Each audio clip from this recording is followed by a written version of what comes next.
5G, Bill Gates y hasta la chancla de tu mamá son elementos que nos han generado mucho terror y más aún en los últimos años. Pero específicamente estos últimos que he mencionado son los que han generado pues la llegada de la vacuna, que precisamente ya hace unos días arribó al Perú con una gran cantidad de memes que por supuesto nos han hecho reír, pero también pensar cuál será finalmente las consecuencias de la misma. Así como mientras esas noticias se desarrollan, aquí también nos plantearemos algunas preguntas. ¿Dónde surgió la vacuna? ¿Cuándo llegó al Perú? Y específicamente, si ha tenido algún impacto en nuestro país desde su llegada.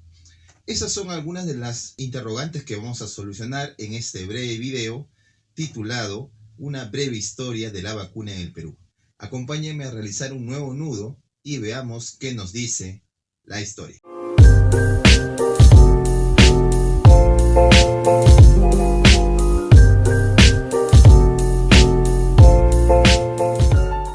Bueno, para poder hablar de la vacuna en sí, tenemos que primero antecedernos al siglo XII después de Cristo y hablar de un método conocido como la variolización. Lo que pasa es que la variolización en sí era más o menos de un enfermo de viruela, las pústulas o costras que se le generaban, ¿no?, por las inflamaciones, una parte de ella se le introducía, ¿no?, una parte a una persona sana para que pueda digamos, recibir la enfermedad, digamos, en una menor cantidad, ¿no? Después de eso, cuando ya se contagiaba con la enfermedad real, ya el cuerpo solía resistir y había pues un resultado satisfactorio. Por eso la valorización se hizo tan importante que incluso hasta en China se utilizaron diversos métodos para poder inocular este tipo de costras, incluso hasta pulverizarlas en polvo y incluso hasta introducirlas en barras de hierro dentro, por la nariz del paciente, ¿no? Y otros tantos métodos que, bueno, no serían utilizados hoy. Este método va a terminar migrando hacia el Imperio Otomano, ¿no? Y el Imperio Otomano se va a hacer tan popular que después una inglesa, ¿no?, una noble inglesa, Lady Montagu, va a conocer el método y, bueno, va a llevarlo hacia Inglaterra por ver que era un método muy efectivo. Sin embargo, a pesar de que en 1719 ya la variolización había llegado en Europa, con ella, el rechazo de la comunidad médica fue tremenda porque les parecía muy raro que se empezase por introducirle una enfermedad a una persona sana y no curarlo, que era lo más extraño. Por eso es que el método no tuvo el efecto esperado y porque fue rechazado, ¿no? Recién a finales del siglo XVIII veremos lo que hará Edward Jenner, padre de la inmunología, al pues obtener el fluido de la viruela vacuna que él había escuchado de unas campesinas que habían podido acceder al mismo y se habían desarrollado una inmunidad a la viruela común, a la viruela humana, y al inocularla en un niño, notó pues precisamente cómo este niño podía acostumbrarse a la viruela vacuna y después cuando ya se enfermaba de la viruela humana podía resistir, ¿no?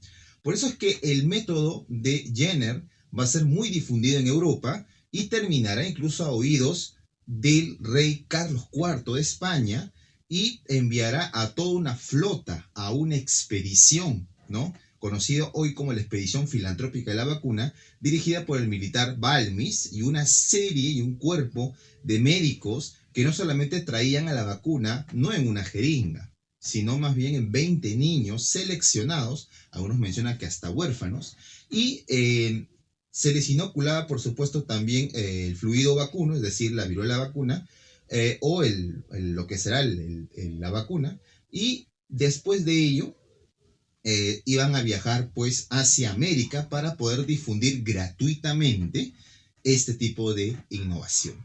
Claro que es muy triste pensar que un niño puede estar con la enfermedad rondando en tu cuerpo y tenían que inyectarte 9 veces, cada 9 días, perdón, se tenían que inyectar ese tipo de vacuna, ¿no? Y eso obviamente a cualquier persona que recién está contagiado les podía asustar. Pero no hubo mucho inconveniente y llegaron finalmente a América, ¿no? Estamos hablando de 1804, 1805, y el que se encargará de vacunar para el lado del virreinato del Perú será José Salvani.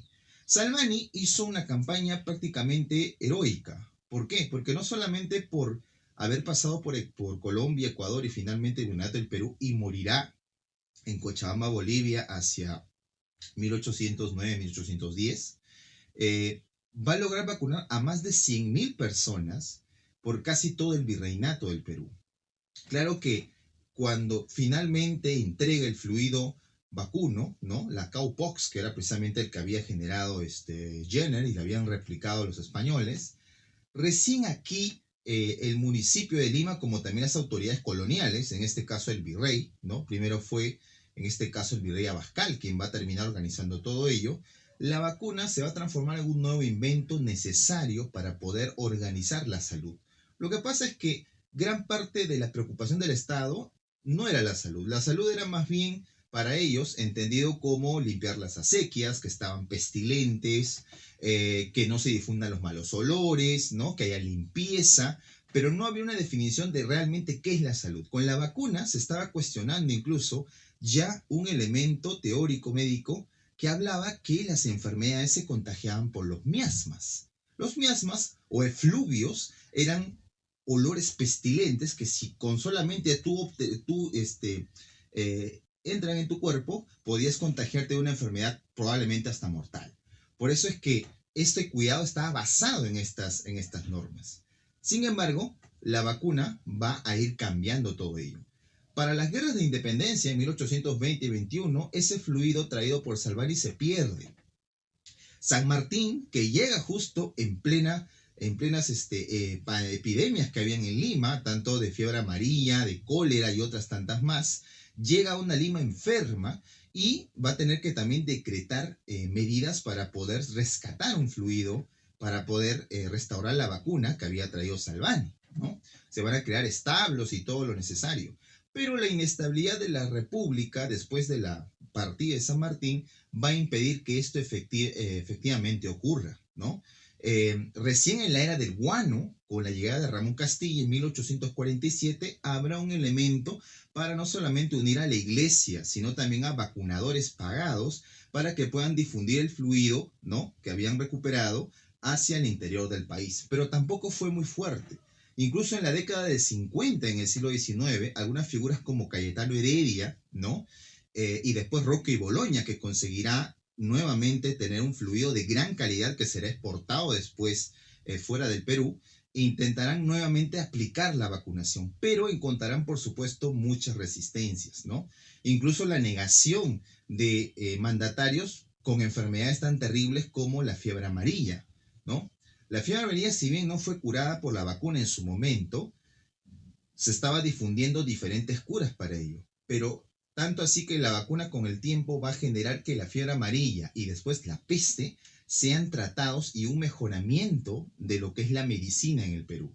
Por eso es que a partir del finales del siglo XIX, estamos hablando de 1896, apareció la primera ley de vacunación antivariólica, y esa es la que finalmente va a conseguir que se otorgue, ¿no?, una preocupación del Estado por la salud pública. Recién se funda el Instituto de Higiene, el Instituto de Vacuna y Seroterapia, y posteriormente evolucionará pues a un Instituto de Salud aún mayor. ¿Por qué finalmente el Estado en el Perú cambia? Porque ya incluso llega la influencia de la bacteriología que se empieza a instaurar en San Marcos, y por supuesto las otras innovaciones en Europa que ya empiezan a cuestionar las teorías miasmáticas.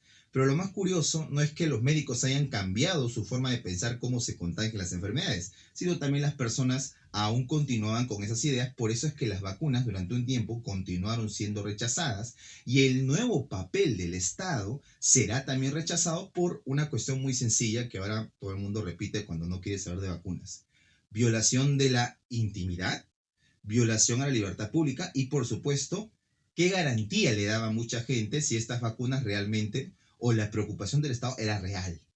Porque incluso se había dado el rumor que las vacunas producían otras enfermedades, como la sífilis. Y bueno, era un rumor en gran parte cierto. No había un cuidado como el que tenemos hoy para estas mismas.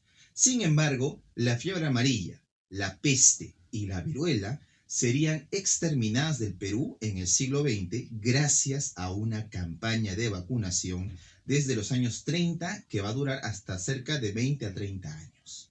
Es decir, la vacuna finalmente, con un mejor procedimiento, fue traída al Perú, terminó por exterminar estas grandes enfermedades que fueron negadas por mucho tiempo o que fueron flagelos terribles para los pueblos que integraban el Perú. Por esa razón es que la vacuna se ha instaurado entre nosotros, no solamente como un elemento para poder ayudarnos en una enfermedad, pero también por supuesto genera rechazos y genera incertidumbre, y más aún con una enfermedad nueva como la que tenemos, que es el COVID-19, y seguirá por supuesto dando debates y dando mucho más que decir en un país que todavía sigue integrándose y más aún conociendo más de la ciencia.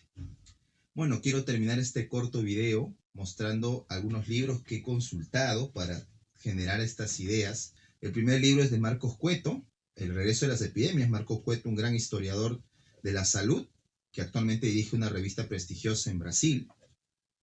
Y el otro texto es el de Marcel Velázquez, que se publicó también el año pasado, escrito durante la cuarentena, que también es un texto, creo yo, con importantes fuentes que uno puede consultar. También pueden consultar el libro de Juan Lastres, ¿no? Historia de la viruela en el Perú, ¿no? De 1951. Y hay también otros tratados sobre historia de la medicina, pero muchos de ellos llegan hasta los años 50. También algunas de las ideas que he podido asumir aquí están basados en algunos textos de Jorge Locio, historiador también de la salud. Y bueno, voy a colocar algunos de sus textos precisamente aquí abajo para poder conocer un poco más sobre el impacto de las vacunas, pero también sobre cómo el Estado fue cambiando el rol de atención médica, ¿no? Bueno, eso es todo y bueno, les mando un gran saludo y nos vemos en otro video.